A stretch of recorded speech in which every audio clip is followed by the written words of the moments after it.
नमस्कार दोस्तों। मैं मनोज गुप्तानी आपका स्वागत करता हूं पंच पाई की ओर से। दोस्तों, दुनिया जगत में इस वक्त चल रही तमाम नेगेटिव खबरों के बीच से गुजरते हुए ये वीडियो आपको एक पॉजिटिव आउटलुक की ओर प्रोत्साहन करेगी। दोस्तों, आज मैं आपसे बात करने वाला हूं एक्टिव इन्वेस्टमेंट और पैसिव इन्वेस्टमेंट के बारे में। आज से तकरीबन 5 साल पुराना इतिहास उठा के देखा जाए तो लोगों को पैसिव इन्वेस्टमेंट की जानकारी ही नहीं थी। उन्हें पता ही नहीं था कि पैसिव इन्वेस्टमेंट आखिर होती क्या है। आप किसी भी फंड मैनेजर से बात करेंगे जाके तो वो डायरेक्टली आपको उन स्कीम्स में इन्वॉल्व करने की बात करेगा जो कि एक्टिवली फॉरवर्ड करने वाली होंगी।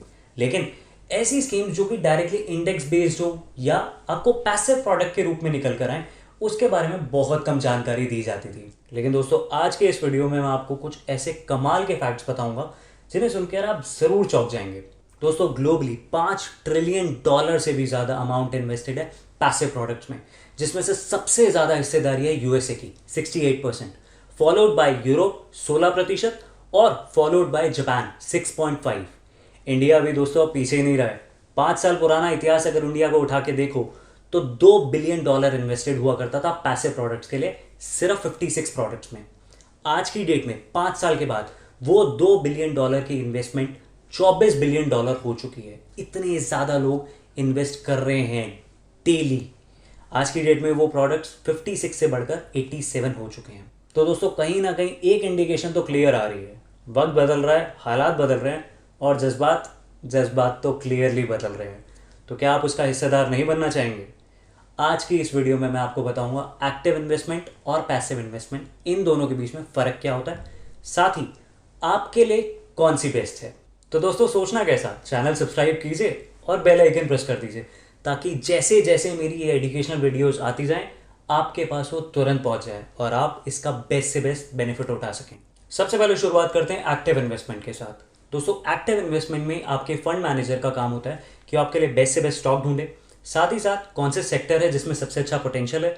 उसके साथ साथ उसे ये पता होना चाहिए कि किस टाइम पे मार्केट में एंटर करना और किस टाइम से एग्जिट करना है। ये सारी चीज़ों की इन टोटलिटी वो वन स्टॉप सॉल्यूशन होता है आपके लिए, क्योंकि ये सारे काम आपके बिहाफ पे वो करता है। वो इंश्योर करके चलता है कि आपका प्रोडक्ट डाइवर्सिफाइड पोर्टफोलियो में ही लगे, साथ ही साथ आपके फंड्स सेफ रहें। ये उसका एंडेवर होता है। तो दोस्तों, ये थे सारे के सारे बेनिफिट्स। लेकिन दोस्तों, जहां बेनिफिट्स आते हैं वहीं कुछ डिसएडवांटेजेस भी होती हैं। डिसएडवांटेज नंबर 1, आपका जो कॉस्ट रहेगा एक्टिव इन्वेस्टमेंट में वो हमेशा ज़्यादा होता है एज कम्पेयर टू पैसिव, क्योंकि आपके एक्टिव फंड मैनेजर को लगातार एक्टिवली ढूंढना पड़ता है आपके लिए स्टॉक्स, तो वो आपसे मोटी कमीशन चार्ज करते हैं, नंबर 1। और नंबर 2 है तो वो भी इंसान। There is a very good possibility कि अक्सर आपको लॉस भी हो जाए, क्योंकि वो कॉल आपके बिहाफ पे ले रहे हैं और ज़रूरी नहीं कि उनकी कॉल हमेशा परफेक्ट ही रहे। तो इन दोनों चीज़ों का आपको हमेशा ख्याल में रखना है जब भी आप एक एक्टिव इन्वेस्टमेंट के लिए चाहें। ये तो रही बात दोस्तों एक्टिव इन्वेस्टमेंट की।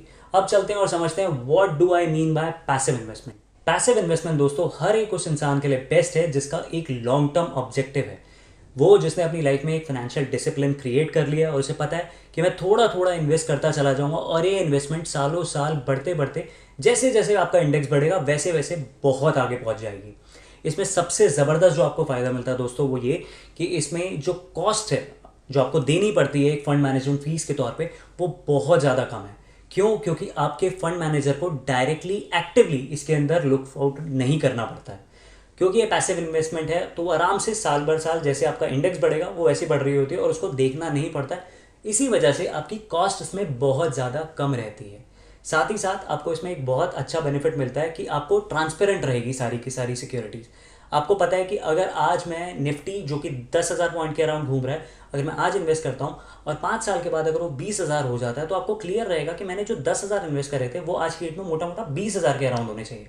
इसमें आपकी फंड मैनेजमेंट कंपनी कोई घुमाव उठाव भी नहीं कर सकती है। क्यों? क्योंकि ये सारी चीज़ें आपके सामने होंगी आपके इंडेक्स के रूप में।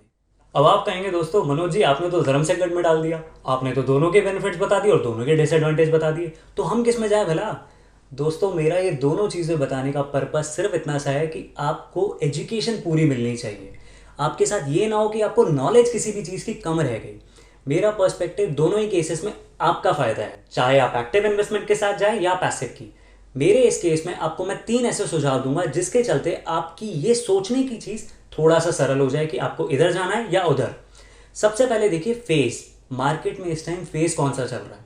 अगर मान लीजिए मार्केट पूरे तरीके से ऊपर जा रहा है और हर स्टॉक मोटा मोटा ऊपर जा रहा है, हर सेक्टर मोटा मोटा ऊपर जा रहा है, तो ऐसे वाले केस में अगर आप एक्टिव इंडेक्स को बीट करना बहुत मुश्किल होगा दोस्तों।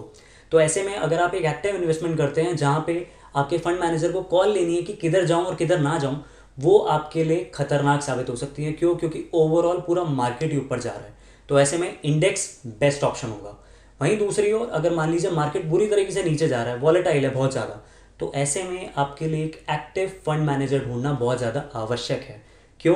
क्योंकि उसकी नॉलेज और उसके एक्यूमेंट के साथ आप अपने रिटर्न्स को बहुत बेटर कर सकते हैं। दूसरा पॉइंट जो आपको अपने दिमाग में रखना है वो है कॉस्ट ऑफ होल्डिंग। आपकी कॉस्ट बहुत ज़्यादा इंपॉर्टेंट है। अक्सर लोग इसको नज़रअंदाज कर जाते हैं। स्टार्टिंग में वो देखते नहीं है कि एक्सपेंस रेशो कितनी है। जो एक्टिव फंड मैनेजर्स के पोर्टफोलियोज होते हैं उनकी एक्सपेंस रेशो बहुत ज़बरदस्त होती है as compare to your passive funds. Passive funds की जो कॉस्ट रेशो होती है वो 0.5% से भी कम होती है दोस्तों। कितने ही ऐसे मिल जाएंगे। तो ऐसे वाले केस में चुनाव आपके लिए बहुत ज़्यादा है सोचने समझने का कि आप ऐसे पोर्टफोलियो या ऐसी स्कीम में इन्वेस्ट करें जहां पे आपको एक्सपेंस रेशो बहुत कम देना पड़े, ताकि आपको लॉन्ग टर्म में वो हैम्पर ना करे आपके रिटर्न्स को। और तीसरा सबसे इंपॉर्टेंट फैक्टर रहेगा दोस्तों आपका सेगमेंट। अगर आप अपनी इन्वेस्टमेंट मेजर तौर पे लार्ज कैप स्टॉक्स में करना चाहते हैं, ये सजेशन रहेगा कि आप पैसिव इन्वेस्टमेंट्स का ही रुख करें। क्यों? क्योंकि आपकी टॉप की जो 50 कंपनीज हैं या टॉप की 30 कंपनीज हैं वो सबके सब आपके लार्ज कैप में ही आती हैं। तो उसमें इंडेक्स आपके लिए बेस्ट ऑप्शन होगा। वही दूसरी ओर अगर आप स्मॉल कैप में या मीडियम कैप में अगर आप पैसा लगा सकते हैं तो उस वाले केस में आप थोड़ा बहुत अपना एलोकेशन पोर्टफोलियो का एक्टिव इन्वेस्टमेंट्स में भी कर सकते हैं। ये दोनों चीज़ें आपको डिसाइड करनी है अपनी रिस्क एपेटाइट की ओर पे। बेस्ट तो इनमें यही होता है कि आप हमेशा अपने पोर्टफोलियो को एलोकेट करके चलें थोड़ा थोड़ा। किसी भी एक में जाएंगे और अगर खासकर स्मॉल कैप में जाएंगे तो वो बहुत ज़्यादा रिस्की हो सकता है आज के मार्केट में। तो थोड़ा थोड़ा ये एलोकेशन आपको देखभाल के चलना होगा। इसके चलते आप बेस्ट सोच पाएंगे कि आपको एक्टिव इन्वेस्टमेंट के लिए जाना है या पैसिव के लिए। तो दोस्तों ये वीडियो थी मेरी आपको पूरे तरीके से नॉलेज देने की कि आखिर एक्टिव इन्वेस्टमेंट और पैसिव इन्वेस्टमेंट में फ़र्क क्या होता है। मैं उम्मीद करता हूँ ये वीडियो आपको बहुत अच्छा लगा हो। अब आप सोच रहे होंगे कि इसके बाद भी मेरे को इन्वेस्टमेंट से रिलेटेड कुछ एक डाउट्स हैं तो मैं किसके पास जाऊँ? सर हम है ना आपके लिए। आप हमारी वेबसाइट www.fundspy.com पे विजिट कीजिए या आपको ऑल्टरनेट नंबर अभी मैं अपने लिंक में दे दूंगा, आप इस पर कॉल कर लीजिए। आपको जो भी कोई समस्या हो या आपको जो भी इससे रिलेटेड आपको जानकारी चाहिए हो कि आपके लिए बेस्ट क्या है, वो मैं और मेरी टीम आपके लिए सहयोग के लिए हमेशा तत्पर रहेंगे और हम आपको बता देंगे कि आपके लिए बेस्ट क्या है, looking at your objectives and your goals. Channel subscribe कर लीजिएगा। मिलूंगा मैं आपसे अपनी अगली वीडियो में। तब तक के लिए जय हिंद दोस्तों।